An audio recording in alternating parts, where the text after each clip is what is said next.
Hi friends, welcome back to our channel. ఎలా ఉన్నారండి? అందరూ బాగున్నారా ఫ్రెండ్స్? నేనైతే బాగున్నాను.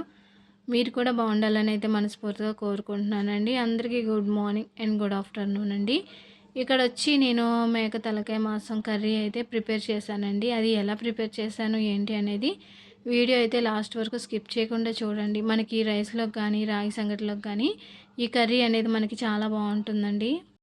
ఇక్కడైతే నేను రైస్లోకి అయితే తీసుకున్నానండి. చూసారండి కర్రీ అనేది, అంటే కొంతమంది తింటారు, కొంతమంది తినరు, కానీ చాలా బాగుంటుందండి. మనం చేసుకునే విధంగా చేసుకుంటే సూపర్ ఉంటుంది కర్రీ అనేది.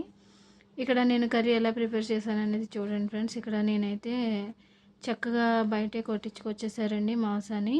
కొట్టించుకున్న తర్వాత ఇక్కడ మనం ఒక 2 సార్లు 3 సార్లు కాదండి, కొంచెం ఎక్కువ సార్లు క్లీన్ చేసుకోవాలి. అంటే కొంచెం నీచు స్మెల్ అలాంటిది ఉంటుంది కాబట్టి దీంట్లో కొంచెం ఉప్పు వేసుకొని ఒక నిమ్మకాయ మొత్తం అంతా పిండేసుకొని మనం నీట్గా కడిగేసుకోవాలండి. కడిగేసుకున్న తర్వాత ఒక 5-6 టైమ్స్ అయితే నీట్గా క్లీన్ చేసేసుకోవాలండి. ఇది నిమ్మకాయ కూడా వేసుకొని క్లీన్ చేసుకుంటే మనకి స్మెల్ అనేది రాదు, తిన్నాడెప్పుడు బాగుంటుంది.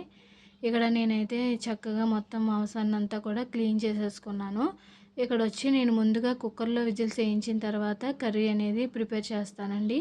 కానీ చాలామంది మామూలుగానే డైరెక్ట్గానే కుక్కర్లో కర్రీ కింద వేసేసుకోవచ్చు, అలా కూడా చేసుకోవచ్చు. కానీ నేనైతే ఇలా ప్రిపేర్ చేస్తున్నాను. మనం మాంసాన్ని క్లీన్ చేసుకున్న మాంసాన్ని అంతా వేసేసుకున్న తర్వాత వెల్లుల్లిపాయ, జీలకర్ర, అల్లం మిక్సీ పట్టేశానండి. అదొక 2 స్పూన్ల దాకా వేసాను. తర్వాత ఒక స్పూన్ కారం అయితే యాడ్ చేశానండి. మనకి చప్పదనం అనేది లేకుండా కర్రీ వండేటప్పుడు చాలా టేస్టీగా వస్తుంది ఫ్రెండ్స్ ఇలా చేయటం వల్ల. అందుకని నేను ఒక 2 స్పూన్ల అల్లం వెల్లుల్లి పేస్ట్, ఒక స్పూన్ కారం వేసాను. మనం మాంసం ఉడికేంత వరకు నేనైతే ఒక 8 విజిల్స్ అయితే వేయించానండి. వేయించిన తర్వాత మీకు చూపిస్తున్నాను. చూసారండి, మాంసం అనేది చక్కగా ఉడికింది.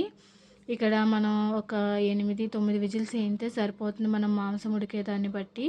దీంట్లోకి వచ్చి కర్రీలోకి వచ్చి ఇంగ్రీడియంట్స్ వచ్చి 2 పెద్ద సైజు ఉల్లిపాయలు, ఒక 7 పచ్చిమిరకాయలు అయితే తీసుకున్నాను. తర్వాత మనం ఆల్రెడీ అందులో అల్లం వెల్లుల్లిపాయ జీలకర్ర పేస్ట్ వేసాం కాబట్టి మళ్ళీ ఇంకో 2 స్పూన్లు వేయాలండి. ఇక్కడైతే ఒక టమాటా అయితే తీసుకున్నానండి. తర్వాత పెద్ద నిమ్మ సైజు అంతా చింతపండు అయితే తీసుకున్నాను.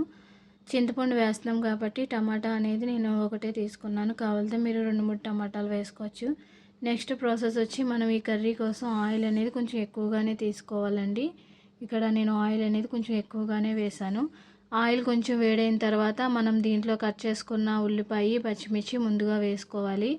వేసుకొని ఇవి కొంచెం మనకి గోల్డ్ కలర్లో వచ్చేదాకా కూడా చక్కగా ఫ్రై చేసుకోవాలండి. ఇక్కడ నేను కర్రీ అనేది హై ఫ్లేమ్లో పెట్టి కర్రీ అనేది ప్రిపేర్ చేస్తున్నాను. తొందరగా అయిపోతుంది కదా ఫ్రెండ్స్, అందుకని ఉల్లిపాయలు కొంచెం తొందరగా మగ్గటం కోసం దీంట్లోనూ ఒక స్పూన్ దాకా, అంటే టేస్ట్కి సరిపడా ఉప్పు, కొంచెం ఒక స్పూన్ దాకా పసుపు అయితే యాడ్ చేశాను. ఒకసారి వేసుకున్న తర్వాత మొత్తం ఉల్లిపాయలు అంతటికీ కూడా మనకి ఆయిల్లో కలిసేంత వరకు కలుపుకొని మూత పెట్టేసుకోవాలండి. ఇక్కడ నాకు చక్కగా ఉల్లిపాయలు అనేది మంచి కలర్లో వచ్చింది. తర్వాత నెక్స్ట్ వచ్చి ఇక్కడ ఒక 2 స్పూన్ల దాకా అల్లం వెల్లుల్లి పేస్ట్ అయితే వేసాను. ఆల్రెడీ మనం మాంసంలో ఒక 2 స్పూన్ల దాకా వేసుకున్నాం కదండి. దీంట్లో ఒక 2 స్పూన్ల దాకా యాడ్ చేశానంటే 4 స్పూన్ల దాకా ఇక్కడ నేను అల్లం వెల్లుల్లి పేస్ట్ అనేది యూస్ చేశానండి. ఇక్కడ మనకి అల్లం వెల్లుల్లి పేస్ట్ కొంచెం పచ్చివాసన పోయేదాకా కూడా చక్కగా ఫ్రై చేసుకోవాలి. మనం అల్లం వెల్లుల్లి పేస్ట్ వేసిన తర్వాత కొంచెం కింద మాడినట్టు ఉంటుందండి, అందుకని ఇక్కడ మనం కదుపుకుంటూ ఉండాలి. ఇక్కడ నేను కర్రీ అనేది చెప్పాను కదండి, హై ఫ్లేమ్లో పెట్టి ప్రిపేర్ చేస్తున్నాను కొంచెం తొందరగా అయిపోతుందని. తర్వాత నెక్స్ట్ వచ్చి కట్ చేసుకున్న ఒక టమాటాని, మీరు కావాలితే టమాటాని మిక్సీ పెట్టేసుకొని కూడా పేస్ట్ కింద వేసుకోవచ్చు, లేదంటే మామూలుగా డైరెక్ట్గా ముక్కల కింద కట్ చేసుకొని కూడా వేసేసుకోవచ్చు అండి. ఈ టమాటాలు కూడా మనకి కొద్దిసేపు ఈ ఆయిల్లో ఫ్రై అయ్యేంత వరకు కూడా చక్కగా ఫ్రై చేసుకోవాలి. టమాటా అనేది మనకి కొంచెం తొందరగానే మగ్గిపోతుంది కాబట్టి మూత పెట్టేసుకుంటే సరిపోతుందండి. ఇక్కడ తర్వాత చూసారండి, ఇక్కడ పచ్చిమిర్చి, టమాటా, ఉల్లిపాయ చక్కగా ఫ్రై అయిపోయినాయండి. తర్వాత ఇక్కడ మనం ఆల్రెడీ కుక్కర్లో విజిల్స్ వేయించుకున్న ఈ తలకాయ మాంసాన్ని అయితే దీంట్లో వేసేసుకోవాలి. మొత్తం అంతా వాటర్తో పాటే వేసేసుకోవాలండి, ఎందుకంటే మనం ముందుగానే మాంసాన్ని నీట్గా క్లీన్ చేసేసుకున్నాం కాబట్టి వాటర్తో పాటే ఇక్కడ మనం మొత్తం మాంసాన్ని అంతా కూడా వేసేసుకోవాలి. వేసేసుకున్న తర్వాత ఒక్కసారి నూనెలో అయితే ఇది కొద్దిసేపు మగ్గనివ్వాలండి. మూత పెట్టేసుకుంటే చక్కగా మగ్గిపోతుంది. చూసారండి.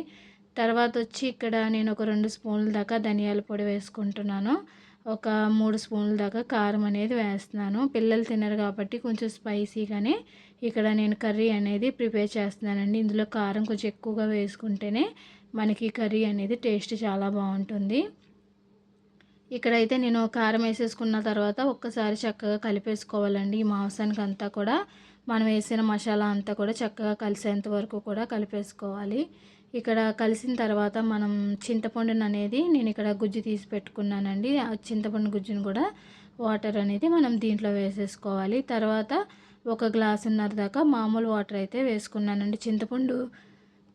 చింతపండు పులిపేసిన తర్వాత దీంట్లోనూ ఒక గ్లాసున్నర దాకా వాటర్ అయితే వేసుకోవాలండి. వేసుకున్న తర్వాత చూసారండి, హై ఫ్లేమ్లో పెట్టేయాలి మనం. మనకి పులుసు అనేది చక్కగా దగ్గరికి ఎగిరిపోవాలి, లేదంటే మామూలుగా పులుసులాగా దింపేసుకోవచ్చండి. ఇక్కడ నేనైతే ఇంకా లాస్ట్ ఫైనల్ కొంచెం కొత్తిమీర అయితే యాడ్ చేసుకుంటున్నాను. ఫైనలీ కర్రీ అనేది అయిపోయింది. చూసారండి, ఇలా పులుసులాగానే మనకి తలకాయ మాంసం పులుసు చాలా బాగుంటుంది. ఇలా పులుసులాగా మరీ దగ్గరగా కూడా పెట్టుకోవచ్చు, లేదంటే ఇలా పులుసులో దింపుకున్న మనకి రైస్లోకి కానీ రాగి సంగటిలోకి కానీ చాలా బాగుంటుందండి. ఇలా తలకాయ మాంసం కర్రీ ఎంతమందికి ఇష్టమో ఖచ్చితంగా అయితే కామెంట్ చేయండి. కర్రీ అనేది నేనైతే ఎలా ప్రిపేర్ చేశాను అనేది కామెంట్ చేయండి, లైక్ చేయండి, షేర్ చేయండి, మన ఛానల్ అయితే సపోర్ట్ చేయండి. Thanks for watching. Bye friends.